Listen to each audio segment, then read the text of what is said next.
네, 수강생 여러분 안녕하십니까? 예비 교사를 위한 통일교육, 이번 시간에는 국어 교과의 관점에서 통일교육에 대해 접근해 보도록 하겠습니다. 이 시간에는 남한과 북한의 언어가 어떠한 차이가 있으며 그것들을 향후에 우리가 통합해 나가려면은 어떠한 과제들을 실천할 것인가에 대해 논의하겠습니다. 저는 국어교육과의 유관 교수입니다.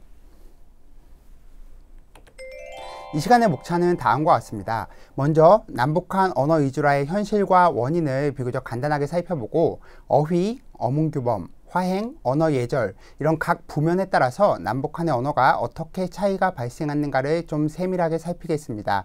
그 뒤에 남북한 언어 통합의 첫걸음이라고 할 수 있는 결의말 컨사전의 편찬 과정에 대해 살펴보고 끝으로 우리가 앞으로 남북한 언어를 통합하기 위해서는 어떠한 방향성을 가지고 실천할 수 있을 것인가에 대해 논의하겠습니다. 먼저 남북한 언어 이주라의 현실입니다.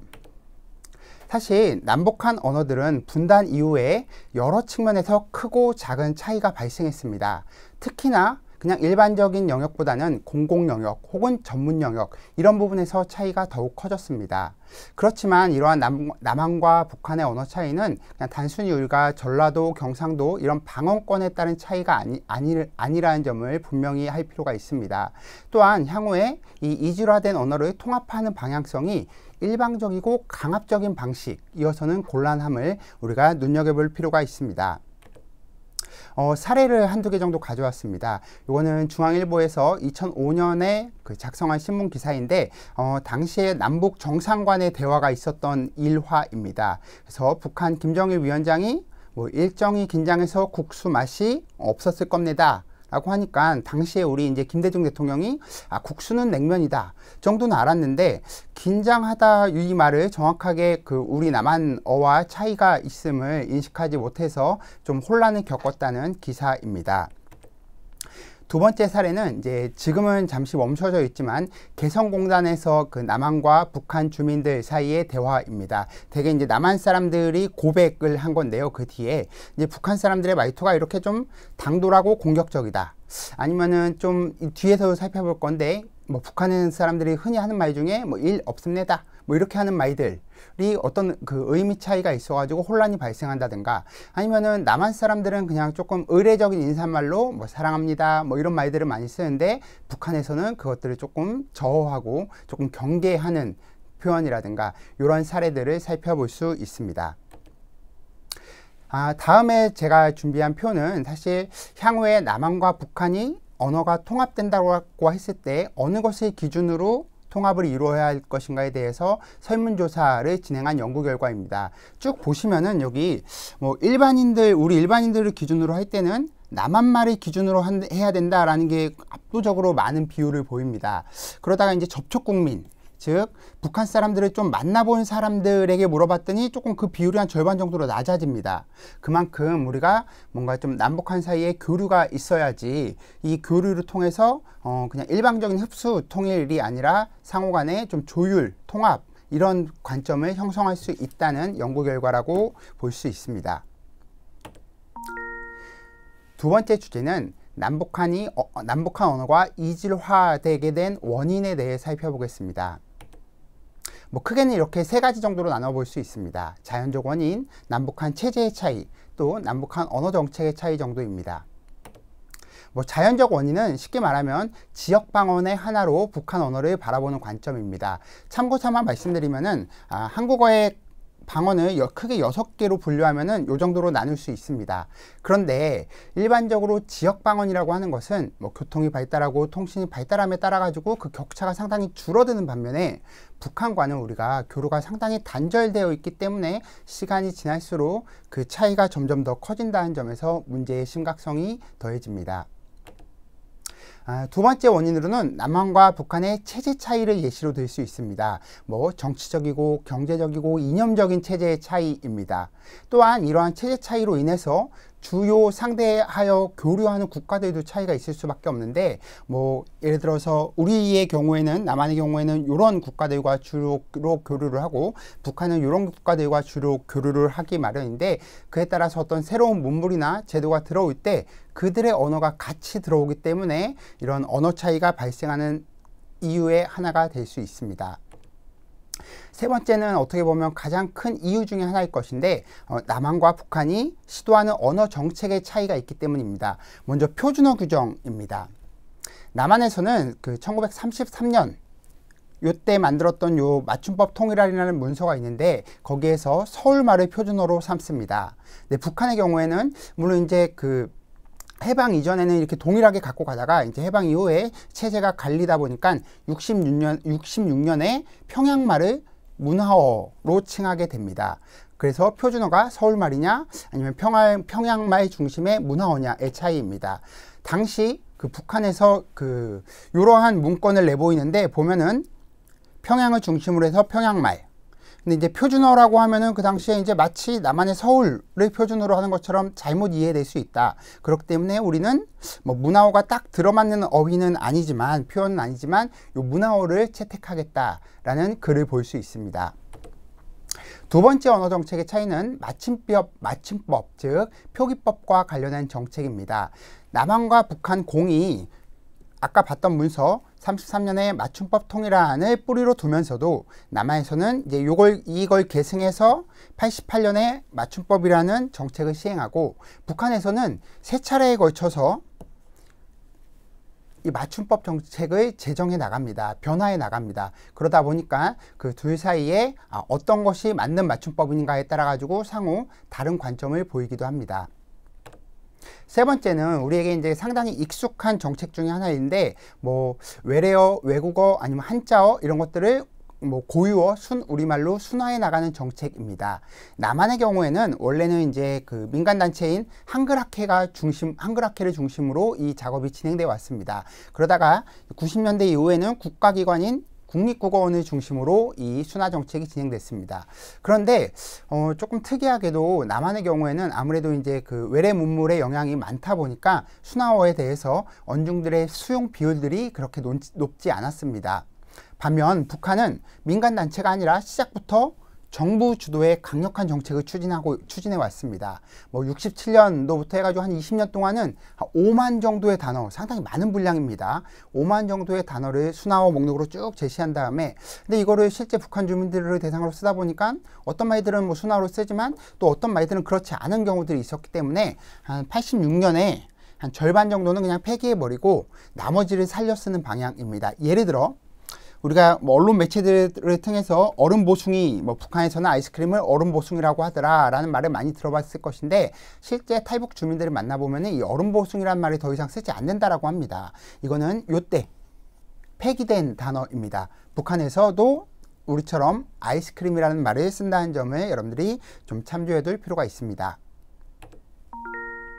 자, 지금부터는 남한과 북한의 언어가 어떻게 다른가에 따라 가지고 좀 하나하나의 부면들을 중심으로 살펴보겠습니다. 먼저 어휘 차이입니다. 뭐 아무래도 가장 크게 차이가 나는 부분일 건데요. 어휘 차이는 크게 요 5가지의 영역으로 나누어서 살펴보도록 하겠습니다. 먼저 이형동의어, 즉 형태가 다르고 뜻이 같은 경우입니다. 화면에 보이는 생물, 뭐 우리는 당연히 이걸 오징어라고 합니다. 근데 북한에서는 이 동일한 생물을 두고 낙지라는 명명으로 부릅니다. 오히려 우리가 남한에서 낙지라고 부르는 생물에 대해서는 북한에서는 서해낙지 뭐 이렇게 따로 그 명명하여 부르는 현상이 발생합니다. 화면에 제시된 표는 이제 남한과 북한의 차이를 여러 가지 단어들을 기준으로 제시해 본 것인데 뭐 들어본 것도 있고 그렇지 않은 것도 있을 것입니다. 대개의 경우는 이제 이런 외래어들을 중심으로 북한에서는 이제 그 순화된 언어 아니면은 이런 것들 같은 경우는 이제 러시아식 발음 뭐 이런 정도의 차이를 보이고 있고 마지막에 제시되어 있는 것들이 좀 재밌습니다.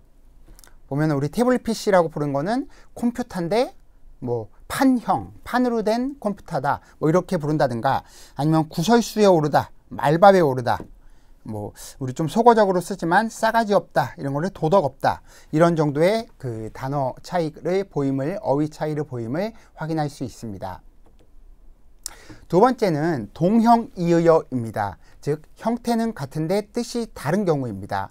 아까 그 서론에서도 나왔던 사례인데 뭐 사무실에서 커피 드실래요? 아니면은 일 없습니다. 뭐 이러면은 사양의 의미입니다. 북한에서는. 아니면은 뭐 좀 가능하냐, 허용이 되느냐라고 물을 때 뭐 일 없습니다. 이러면은 괜찮다는 의미.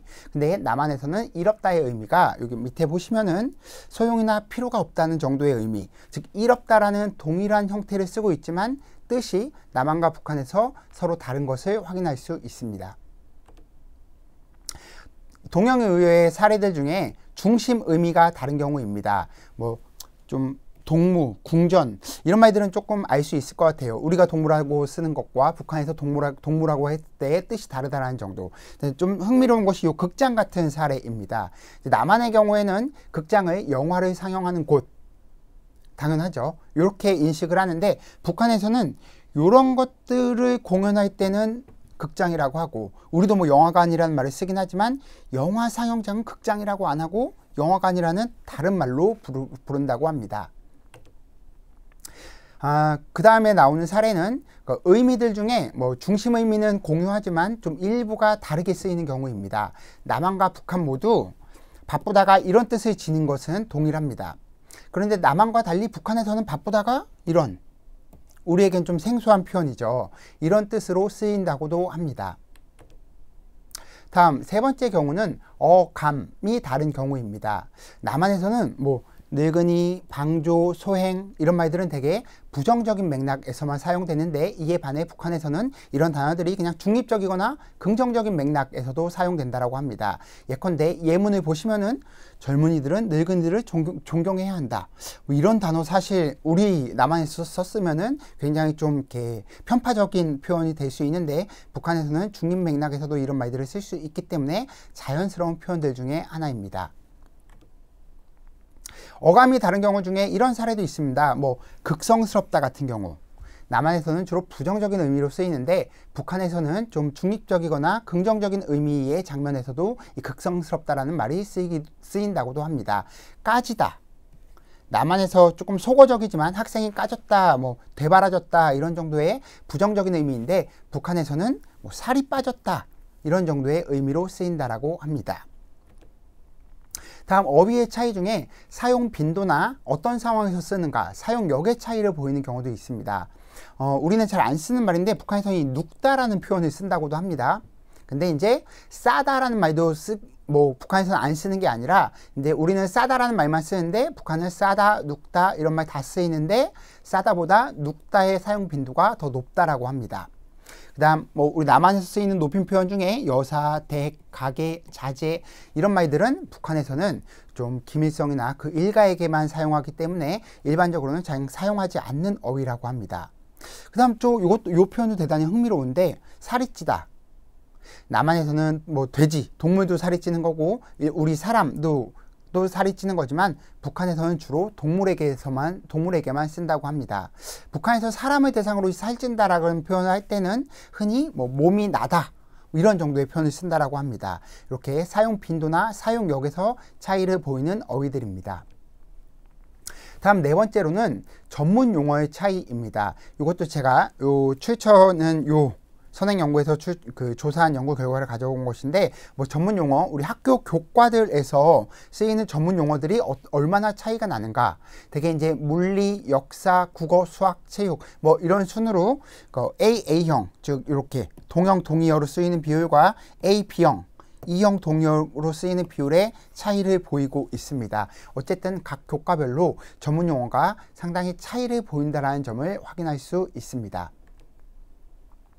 또 우리 국어 교과로만 들어오면은 문법 용어 뭐 이런 말들 우리 학교 문법 배우면서 많이 들어봤을 것입니다. 대개의 경우 이제 한자어인데 북한에서는 이런 것들을 고유어, 즉 우리말로 순화해서 이런 정도의 표현들로 바꾸어 부른다라고 합니다. 사실 향후 남북이 통일되었을 때 동일한 한국어라는 문법을 배우면서도 이렇게 용어 차이가 나서 생기는 여러 어려움들이 있을 것인데, 향후 우리가 장기적으로 해결해야 될 과제 중에 하나일 것입니다. 다섯 번째는 호칭어와 지칭어가 다른 경우입니다. 첫 번째 경우로 형태가 다른 친족 호칭어, 지칭어 경우입니다. 뭐 여러 사례가 있겠지만 뭐 이런 사례를 보도록 하겠습니다. 우리에게는 이것도 조금 이제 문제가 되기도 했었고 최근에는 개선책이 나오기도 했었는데 뭐 도련님, 서방님, 뭐 삼촌 이렇게 부르는 표현을 북한에서는 이런 표현으로 부른다고 합니다. 또 재미있는 표현 중에 하나가 이런 것들. 장인어른 혹은 장모님 이렇게 높여 부르는 대상에 대해서 아마도 각시에서 온 말일 것인데 가시아버지, 가시어머니 이런 지칭어를 사용하는 것도 형태가 다른 경우입니다. 다음으로 형태는 같은데 의미가 달라진 호칭어, 지칭어에 대한 것입니다. 뭐 큰아버지, 큰어머니인데요. 우리랑 쓰이는 맥락은 이런 정도로 비슷합니다. 그런데 북한에서는 예컨대 뭐 아버지의 친구 정도 되는 뻘, 뭐 큰아버지의 영배의 지인, 뭐 이웃 아저씨일 수도 있고 아니면은 뭐 만나는 사람일 수도 있고 이런 정도의 친족이 아닌 경우에도 요 큰아버지, 큰어머니라는 호칭을 쓴다고 합니다. 자, 여기까지 해서 남북한의 어휘 차이에 대해 살펴보았고 요 네 번째 챕터에서는 어문 규범이 어떻게 차이 나는가에 대해 살펴보겠습니다. 순서는 이렇습니다. 먼저 맞춤법의 차이, 그 다음 띄어쓰기의 차이, 또 표준어, 표준발음, 외래어 표기의 차이, 그리고 마지막 좀 특징적으로 제시되는 것 중에 하나가 수를 읽는 방식의 차이입니다. 먼저 맞춤법의 차이 첫 번째 두음 법칙입니다. 우리가 북한을 표기할 때 가장 대표적으로 눈에 띄는 현상 중에 하나입니다. 남한의 경우에는 니은, 리을이 단어의 첫 소리에 올 때 이렇게 표기합니다. 한자어의 경우. 그런데 북한은 니은, 리을을 본음을 살려가지고 이렇게 표기합니다. 가장 대표적으로 남북한의 맞춤법이 차이가 나는 지점입니다. 두 번째 차이는 사이시오 표기에서도 확인됩니다. 대표적으로 쉽게 말하면 남한은 사이시옷을 표기하고 북한은 그렇지 않습니다. 근데 한글 맞춤법에서 사이시옷은 언제 표기를 하느냐 이런 경우입니다. 고요와 고요어가 더해진 합성어 아니면 고요어와 한자어가 더해진 합성어 요 중에서 앞말이 모음으로 끝나고 뒷말의 첫 소리가 된 소리 혹은 니은 소리가 덧날 때 뭐 이런 경우들이죠. 우리 학교문법 시간에 많이 배웠던 것들입니다. 그래서 다 사이시옷을 남한에서는 받쳐 적지만 북한에서는 적지 않는 차이 이런 것들을 확인해 볼 수 있습니다. 그 다음 큰 차이 중에 하나가 어문규범과 관련하여 큰 차이 중에 하나가 띄어쓰기의 차이입니다. 남한의 띄어쓰기 규정의 대표적인 원리는 조사를 제외하고는 모두 단어별로 띄어쓴다는 점입니다. 그래서 우리 다 배웠습니다. 의존명사 단어니까 띄어씁니다. 단위명사 단어니까 띄어쓰고 보조용언 구성 본용언, 보조용언 구성이기 때문에 띄어쓰고 이렇게 띄어쓰지만 북한에서는 특이하게도 좀 의미 단위별로 우린 딱 명확한 기준이 단어는 무조건 띄어쓴다 라는 기준이 있는데 북한은 그런 기준이 있는 게 아니라 의미 단위별로 띄어씁니다. 그러다 보니까 자연스럽게 남한에 비해서 붙여 쓰는 경향이 강합니다. 의존명사의 경우는 남한은 띄어쓰지만 북한은 이렇게 붙여 쓰고 단위명사도 이렇게 붙여 씁니다. 또 보조용언 구성도 이렇게 이러한 차이가 남을 확인할 수 있습니다. 그 다음 표준어, 표준발음, 외래어 표기의 차이입니다. 표준어와 표준 발음과 관련해서는 뭐 표준어는 이런 것들 좀 재밌죠. 달걀, 닭알. 사실 우리가 달걀이라고 부르는 것도 원래는 어원적으로는 닭알에서 왔는데 북한에서는 닭알 같은 말을 표준어로 채택하고 있는 것입니다. 그 다음 표준어는 동일한데 이런 것들 표준어는 동일한데 표준 발음을 우리는 수벌, 북한은 수펄, 넓다, 넓다 이런 차이를 보이고 있습니다. 재미있는 건 외래어 표기와 관련된 지점입니다. 왜냐하면 남한은 영어식 발음을 기준으로 외래어를 채택합니다. 근데 북한은 러시아식 발음을 기준으로 외래어를 채택합니다. 그러다 보니까 에너지, 에네르기, 러시아, 로시아, 트랙터, 트락토르 이런 차이를 보이는 걸 확인할 수 있습니다.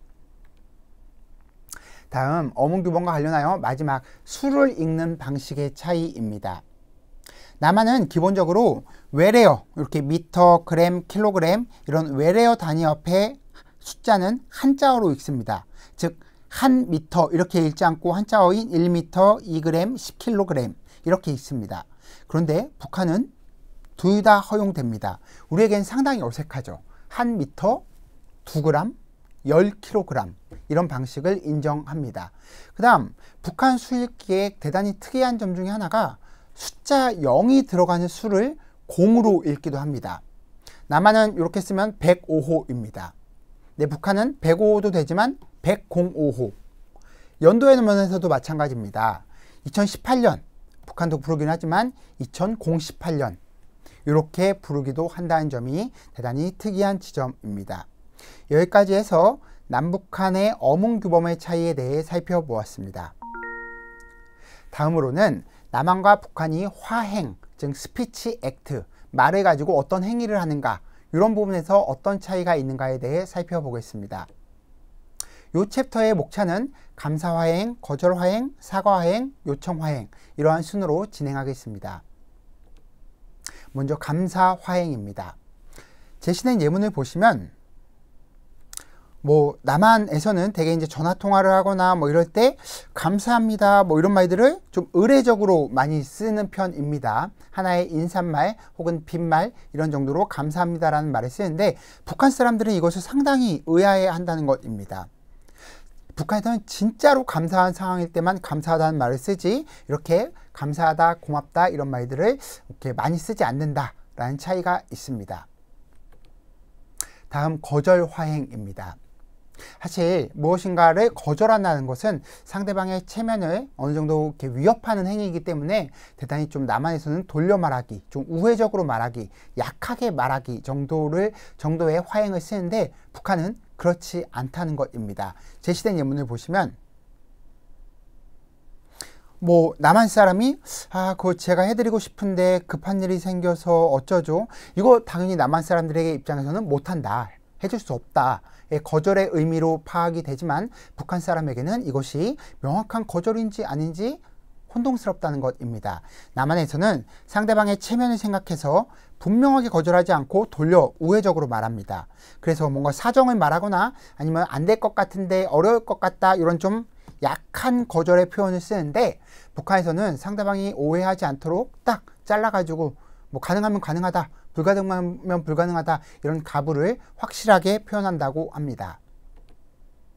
다음 세 번째는 사과화행에 대한 것입니다.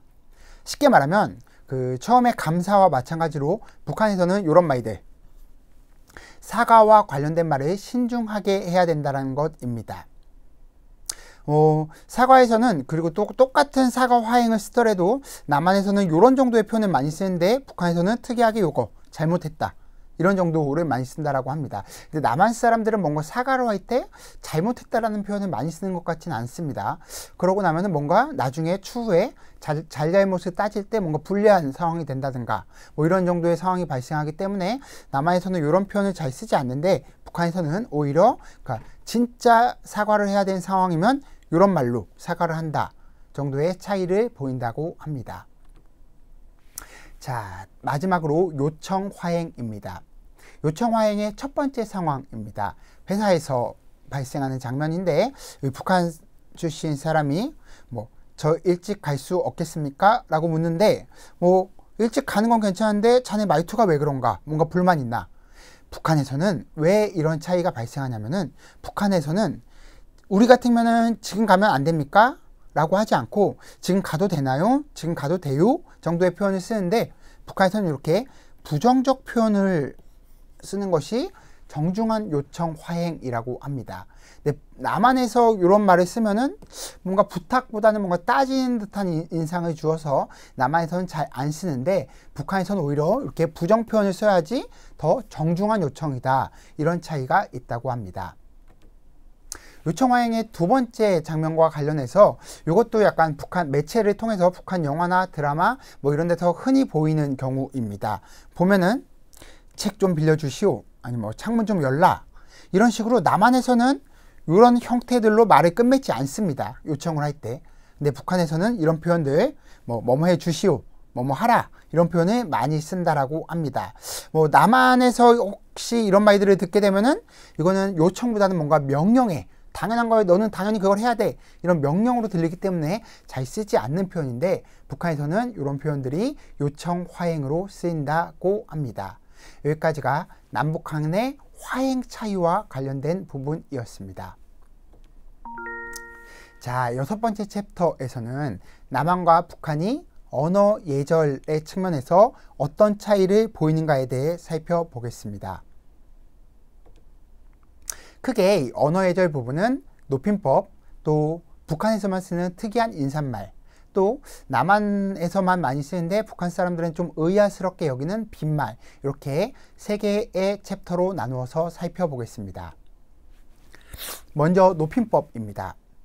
일반적으로 말해서 북한에서는 남한에 비해 높임법을 덜 사용합니다. 이건 쉽게 생각하면은 북한에서는 뭔가 아주 지극히 높여야 할 대상들이 김일성과 뭐 그 일가, 이런 이념적인 측면으로 조금 초점화되어 있기 때문에 발생하는 현상입니다. 예문을 보시면 남한에서는 이런 표현을 쓰지요. 그래서 여기에 주체를 높이는 선어말 어미 시가 들어갑니다. 식사하셨습니까? 근데 북한에서는 여기 시가 안 들어가고 그냥 상대 높임인 습니까 정도로만 높입니다. 또 남한에서 만약에 이런 표현을 쓴다면 어떻게 느낄까요? 아버지 집에 갑시다. 교수님 식사합시다. 뭔가 좀 이렇게 높여야 할 대상의 청유형 문장을 사용하는 경우인데 남한에서는 그거를 좀 돌려서 가시죠, 하실까요, 이런 정도의 표현으로 쓰는데 북한은 이런 높임법을 쓰지 않고 좀 더 직접적으로 표현하는 비읍시다의 청유형 어미를 사용하는 것을 확인할 수 있습니다. 다음으로 북한에서만 사용하는 특이한 인사말에 대한 것입니다. 이 표현들이 좀 재밌습니다. 오래간만에 만나는 사람에게 하는 인사말로 그새 앓지 않으셨습니까? 라는 인사말을 쓴다고 합니다. 쉽게 말하면 당신 그동안에 아프지 않았습니까? 몸 건강이 있느냐? 정도의 인사말인데 과거에 우리가 뭐 식사하셨습니까? 사실 그러니까 못 먹고 살던 시대에 식사하셨습니까가 인사말이었던 것처럼 워낙 그 병치레 좀 위생이나 건강 상태가 좋지 않다 보니까 이렇게 이런 표현들이 인사말로 정착한 것이 아닌가라는 추정을 해볼 수 있습니다. 그 다음 남한에서는 새해에 이런 복 많이 받으세요, 복 많이 받으십시오, 이런 인사말을 쓰는 것과 대비하여 북한에서는 이거 특이하게 새해를 축하한다 라는 인사말을 쓴다고 합니다. 다음 할아버지 생일을 축하합니다. 여기도 우리랑 차이가 나죠. 그 다음 특이한 표현 오래오래 앉아 계십시오. 우리로 치면은 오래오래 뭐 사십시오, 건강하십시오, 만수무강하십시오, 이런 정도의 의미일 것인데 오래오래 앉아있다, 즉 병상에 눕지 말고 아파서 눕지 말고 앉아있는 것이 건강이다 정도의 의미를 띠기 때문에 북한에서는 장수를 기원하는 인사말이 요 오래오래 앉아있다 정도로 정착되어 있다고 합니다. 그 다음 특이하게 우리는 할아버지 하면은 생신이라는 어휘적 높임말을 사용하는데 북한에서는 생신이라는 표현을 거의 쓰지 않고 생일이라는 표현으로 높임의 표현을 사용한다고 합니다. 다음 빈말입니다. 흔히 우리가 쓰는 딱 이 말이죠. 우리 언제 한번 밥 한번 먹자 정도의 인사말. 근데 이제 막 그런 일화들이 있죠. 여기 좀 사례를 보시면은 북한 사람들은 남한에서 관습적으로 사용하는 뭐 술 한잔 해요, 밥 한번 먹자, 내가 전화할게, 이런 정도의 빈말의 의미를 잘 알지 못한다고 합니다. 그래서 술 한잔 해요, 밥 먹자 이러면은 언제 어디서 언제 먹을까, 몇 시에 만날까, 이런 정도로 직접적으로 물어와서 좀 당황하게 하는 경우도 생기고, 아니면은 내가 뭐 나중에 전화할게 이런 정도면은 막 밤새도록 그 전화를 기다렸다는 거예요. 이 사람 전화한다 그랬는데 왜 안 하지?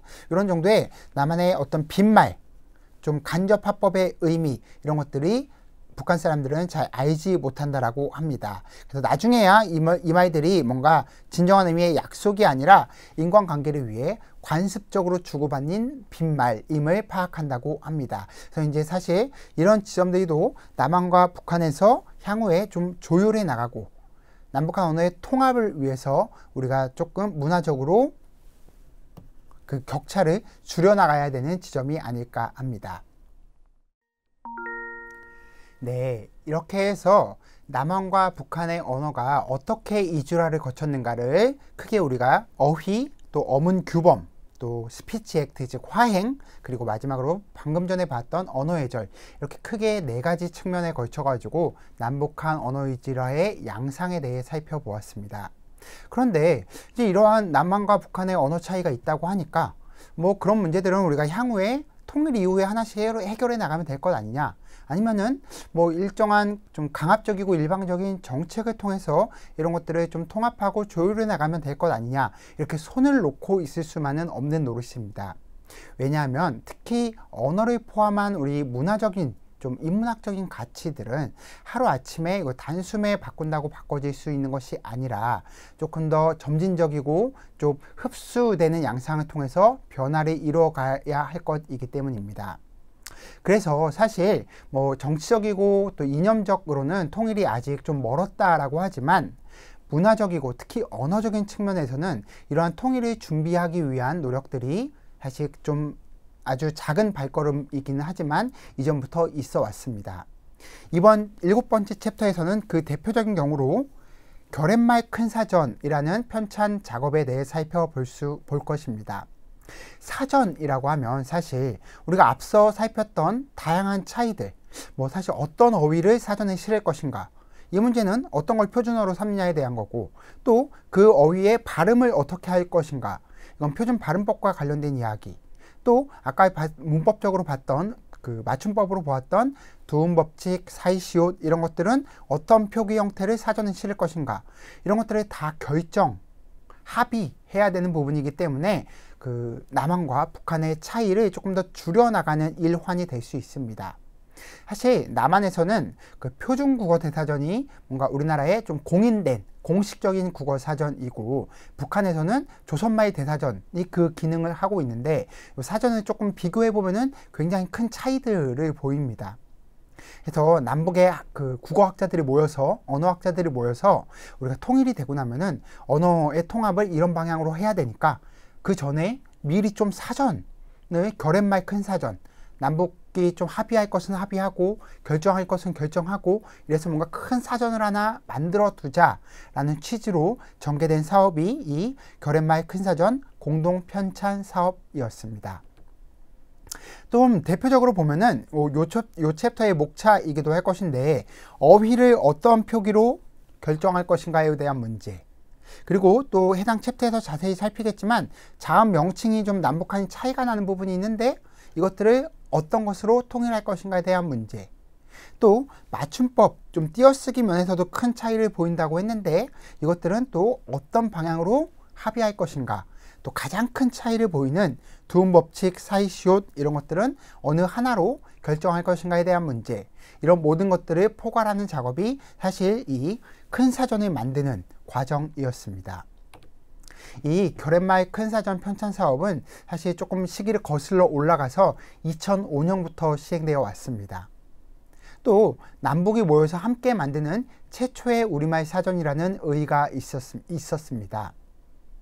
또한 사전을 만들기 위해서는 앞서 목차에서 살펴봤던 것처럼 다양한 부분들에 대해 합의를 진행할 수밖에 없다는 점에서도 뭔가 남북한의 언어 이질화를 좀 조율해 나갈 수 있는 과정의 일환이었습니다. 그러다 보니까 이 남북 간 학자들이 모여서 여기 사진들 보시면은 막 좀 공동 수기 과정, 회의 과정, 이런 것들을 쭉 거치는데, 뭐 서울에서 한 경우도 있고 뭐 평양에서 한 경우는 잘 없었어요.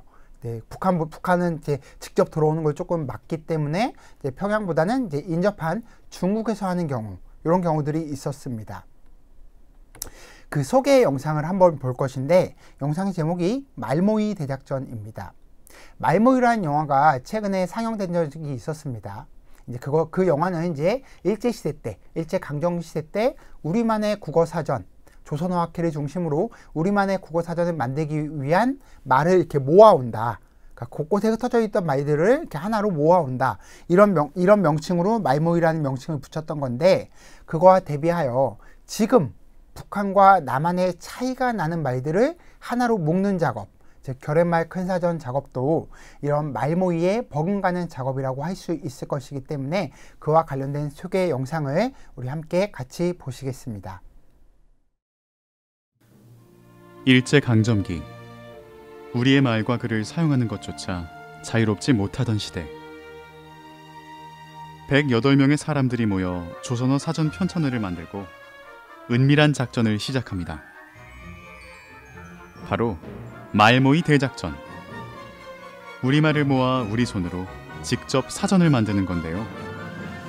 1929년에 시작해 13년 동안 전국에 우리말을 수집했지만 1942년 10월 일본 경찰에게 계획이 탄로나면서 작전은 실패합니다. 광복 이후 우리는 우리말과 글을 마음껏 쓰고 우리나라 최초의 국어사전도 발간됐지만 분단의 70년 동안 우리말은 남북으로 나뉘어 조금씩 변해가고 있는데요. 남북을 아울러 우리말을 모두 담아낼 사전, 과연 만들 수 있을까요?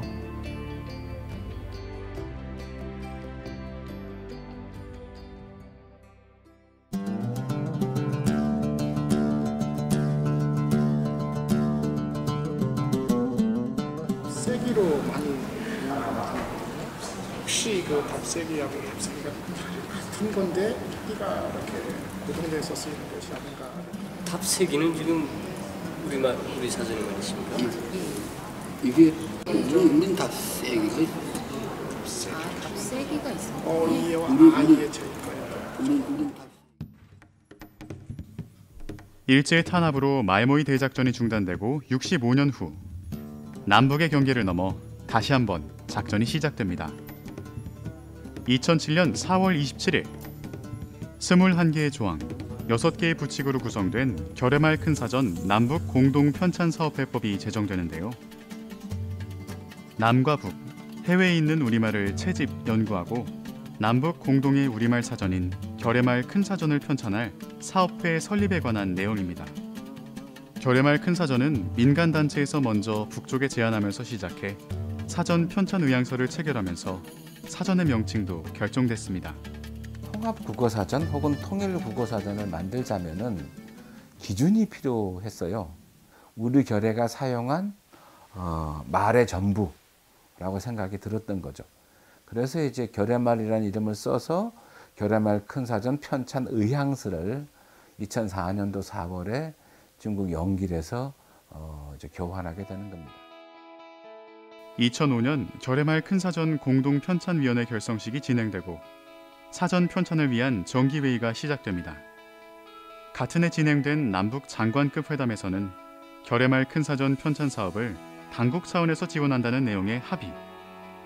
2007년에는 관련 법까지 제정되면서 결의말 큰 사전 편찬은 법률에 의해 지원받는 최초의 남북 민간 교류 사업이 되었습니다. 우리 결의의 말을 모두 모아 사전으로 편찬하겠다는 목표를 위해 남과 북의 국어학자들이 마주 앉았습니다. 결의말 큰 사전의 남측 공동위원장이었던 국어학자 홍영표 선생. 평생을 한글 연구에 몰두한 그에게도 이 사업은 큰 도전이었는데요. 어문 규범을 통일시킬 때 잠어 배열 순서에서 기역, 니은, 디귿, 리을, 미음, 비읍, 시옷, 이응, 지읒, 읒 이렇게 우리는 되어 있는데 북쪽에서는 시옷 다음에 이응이 오지 않고 지읒, 치읒, 키읔, 티읒, 피읒, 히읗 다음에 이응이 오거든요. 그런데 이걸 갑자기 이응을 시옷 다음에 양보한다면은 그 양보했던 학자들이 지탄을 받을 가능성도 있잖아요. 하지만 사전 편찬을 위해 북측 사람들을 만난 그에게 인상 깊었던 것은 바로 남북 공동의 국어사전 편찬에 대한 북쪽 학자들과 많은 사람들의 관심, 그리고 열의였습니다. 역사적 사명감을 가지고 대했습니다. 비행기를 타고 다시 중국 쪽으로 갈 때 같이 옆에 탄 북쪽의 사람들이 결의말 큰 사전에서 아주 깊이 관심을 가지고 있었고 제가 편찬위원장이라니까 극구 칭찬해주고 하는 것을 여러 번 봤거든요. 결의말 큰 사전에 수록하는 어휘는 33만여 개. 선정된 어휘의 뜻을 제시하고 남북이 차이가 나는 표기를 단일화하는 작업이 지금도 진행 중입니다. 사이시옷이나 두음 법칙의 문제가 늘 걸리게 되는데요. 그러니까 리을을 충실하게 리을로 발음을 하는 거예요. 우리 남쪽 지역은 리을을 주로 니은으로 발음해내는 거죠. 이것을 이데올로기 충돌로 생각하면 큰 오해인데 이것은 이데올로기 충돌이 아니고 지역에 따른 언어 감수성, 언어 관습에 관한 차이다. 우리가 낙지와 오징어라는 말이 있는데요. 흔히 아는 오징어 있잖아요. 북쪽에서는 낙지라고 부릅니다. 왜냐하면 북쪽 지역 여기는 갯벌이 없어. 낙지는 갯벌에서 살잖아요. 갯벌이 없으니까 낙지라는 물건을 잡아본 적이 없을 수도 있다는 거예요. 그래서 오징어를 낙지라고 통칭한 것이 아닐까 저는 생각을 해요. 이런 지질학적 특정 때문에 나눠진 단어라고 생각을 하는데, 이 단어의 처리는 아마 그림을 그려놓고 이것을 북에서는 낙지라고 부르고 남에서는 오징어라고 부른다라고 이렇게 해주는 방법이 있겠죠. 우리가 한마음으로 진행했던 말모이 대작전처럼 남북의 구구학자들이 한마음이 되어 함께 만들고 있는 결의말 큰 사전. 이 사전의 완성이 긴 분단으로 멀어지고 있는 남북의 마음을 이어주기를 기대해 봅니다. 네, 여기까지 해서 결의말 큰 사전 편찬 사업에 대한 소개 영상을 같이 보았습니다. 저 개인적으로는 좀 아는 분들도 영상에 비치기도 해서 반가운 모습이었는데요. 사실 애석하게도 요 결의말 큰 사전 편찬 사업은 아무래도 남북관계의 어떤 정치적인 영향들을 많이 받다 보니까 그 둘 사이의 관계가 좀 경색 국면이거나 이럴 때는 이렇게 좀 본격적으로 전개되지 못해가지고 지금은 좀 일정 부분 중단되어 있는 상황입니다. 사실 여러분도 그렇고 저도 그렇고 어서 빨리 좀 관계가 좋아져서 이런 사업들이 좀 우리가 남북 언어를 통합을 하는 밑거름이 되기 위해서 좀 지속적으로 물 밑에서 전개되어야 되지 않을까 하는 바람입니다. 요 결의말 큰 사전과 관련해서 이제 남한과 북한이 어떤 식으로 뭔가 통합의 과정, 좀 조율의 과정을 거쳤는가를 살펴보면은 먼저 어떤 어휘를 표기 방식을 어떻게 통합했을까에 대한 문제입니다. 이런 어휘들은 남한식으로, 북한은 이렇게 쓰는데 이제 남한식으로 채택한 경우, 그래서 남한말이 그대로 결의말이 된 경우이고, 아니면 이런 단어들, 남한에서는 이것들이 표준어입니다. 근데 북한의 방식을 채택해서 북한말이 결의말이 된 경우들도 있고, 또 이런 말들, 이거는 우리식으로 얘기하면 복수 표준어처럼 둘 다를 허용해도 되겠다라고 하는 것들이고, 아예 북한말도 아니고 남한말도 아니고 제3의 말, 예컨대 남한은 요게 표준어고 북한은 요게 표준어인데 이걸 이런 방식으로 채택한다든가, 아니면 다이알, 리아카 이런 방식의 그 통합안을 마련하는, 이렇게 좀 서로 그 남한과 북한 혹은 제3의 한 이렇게 절충안들을 만들어 나가는 방식을 확인할 수 있습니다. 그 다음 이것도 좀 재미있는 현상인데, 아까 영상 중에 그 사전에서의 자모 순서 이 이야기도 나왔는데, 더 그거보다 극명하게 차이가 나는 지점이 자음 명칭에 대한 부분입니다. 남한과 북한은 쉽게 말하면 요, 기역, 디귿, 시읒 요 세 개에서 차이를 보입니다. 왜냐하면 사실 요 한글 기역의 명칭은, 이걸 기읍이라고 하는 것은 사실 이 기역이 초성에서 소리 날 때, 또 종성에서 소리 날 때 이걸 보여주기 위해서 뭔가 일관되게 부르는 명칭입니다. 근데 남한의 경우에는 요 세 글자 경우에서 통일성을 획득하지 못했습니다. 사실 그 연원에서는 최세진의 혼몽자회, 아니면 거기서 뭔가 이 한글 자음 명칭을 한자로 풀어쓰다 보니까 발생하는 문제였고, 향후 우리는 그 전통을 그냥 유지하는 상태에서 가져왔기 때문에 이렇게 세 군데서 차이를 보이는 거고, 북한은 그럼에도 불구하고 좀 의도적으로 통일성을 기하고자 다 똑같은 체계죠. 이와 으, 초성, 종성, 초성, 종성, 이렇게 통일성을 기하는 노력으로 이렇게 둘 사이에 명칭의 차이가 있었는데, 사실 합리적으로 보건대 북한의 명칭이 더 합리적인 것 같기 때문에 결의말에서도 이 북한 명칭을 채택하였습니다. 다음 띄어쓰기는 이렇게 통일했습니다. 뭔가 조율인데요. 의존명사 띄어쓰기는 남한에 따르고, 단위명사 띄어쓰기는 북한에 따르고, 뭔가 하나씩 이렇게 주고받는 것이죠. 그래서 남한에서는 요 의존명사를 이렇게 띄었었고 북한은 붙였었는데, 결의말에서는 남한에 따라서 띄어쓰기를 채택했다. 단위명사와 관련해서는 남한에서는 띄어쓰고 북한에서는 붙였었는데, 결의말에서는 북한을 받아들여서 이렇게 붙였었다. 또 본용언, 보조용언 구성 같은 경우에는 이 남한의 경우랑 비슷한데 아, 개만 붙이는 것으로 결정했습니다. 즉 얘들은 고라는 어미로 연결되어 있기 때문에 띄어쓰고, 얘는 어이기 때문에 붙여쓰고, 이렇게 뭔가 둘 사이의 띄어쓰기를 좀 합의해 나가는 과정을 거쳤다고 볼 수 있습니다.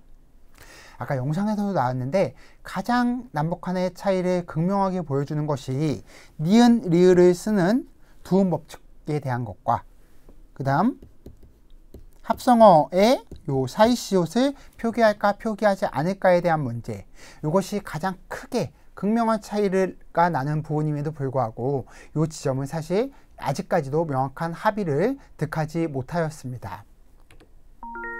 자, 이렇게 7번째 챕터에서는 남북한 언어통합의 첫걸음으로 결의말 큰사전의 편찬사업에 대해 살펴보았고, 마지막 이 강의를 마무리 짓는 일환으로 향후에 우리가 남북한 언어를 통합하기 위해서는 어떠한 과제로서의 노력이 필요할까에 대한 부분을 이야기하겠습니다. 먼저 상호 존중과 신뢰를 바탕으로 이런 방식이어서는 안 된다는 것입니다. 일방적인 포섭 아니면 흡수, 이런 것들은 사회적 갈등을 초래하기 마련입니다.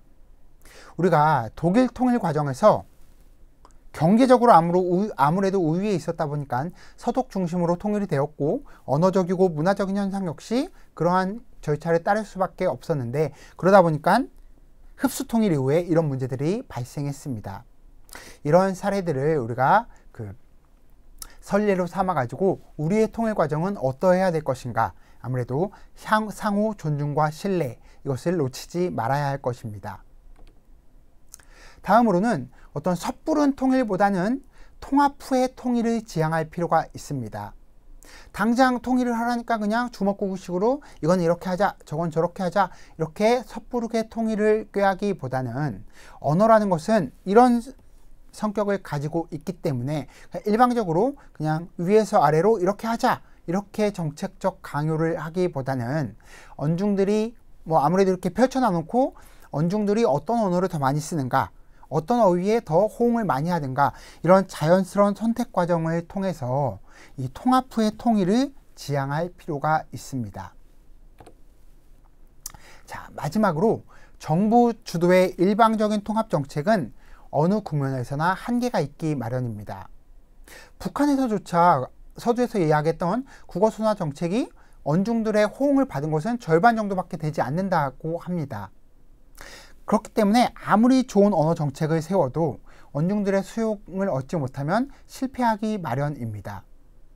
따라서 우리는 정부와 민간의 협력을 바탕으로 일반 언중들이 능동적 주체로 참여하는 방식의 남북한 언어 통일을 꾀할 필요가 있습니다. 여기까지 해서 이번 시간에 남북한 언어 통합의 실태와 과제에 대해 논의하였습니다.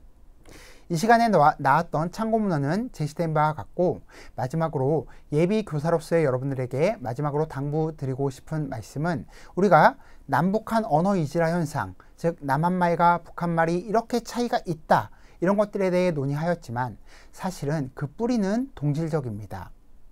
아무래도 차이보다는 공통점이 더 큰 언어입니다. 그래서 이질화 그 자체만을 부각하기보다는 우리가 이 말들 중에 어떠한 통합이 더 좋을 것인가, 이 부분에 조금 더 초점을 두고 국어교육의 교육적 고민을 떠안을 필요가 있습니다. 또 한 가지 여러분들과 함께 나눠야 될 고민 중에 하나는, 우리가 대개 이제 매체의 영향이나 아니면 대중 소설이나 이런 것들의 영향 때문에 북한말 이러면은 뭔가 좀 희화의 소재, 아니면 웃음의 소재, 흥미의 소재, 좀 나와는 다른 언어, 이런 식으로 접근하기 쉬운데, 이제는 그런 관점에서 벗어날 필요가 있다. 즉 북한어 역시 남한어와 크게 차이가 나지 않는 한국어의 어떤 특이한 현상 중에 하나일 뿐이다. 또 향후에 통일이 이루어진다면 그것들까지 포함하여 한국어 교육, 국어 교육의 일환이 될 수밖에 없다라는 관점을 여러분들이 견지하고, 우리 학습자들을 만나고 수업을 전개할 때 남북한 언어 통합이 보다 이른 시기로 다가올 수 있을 것이다 라는 확신을 여러분들과 나누고 싶습니다. 이상으로 남북한 언어 통합의 실태와 과제에 대한 강의를 마치겠습니다. 여러분 모두 고생 많았습니다.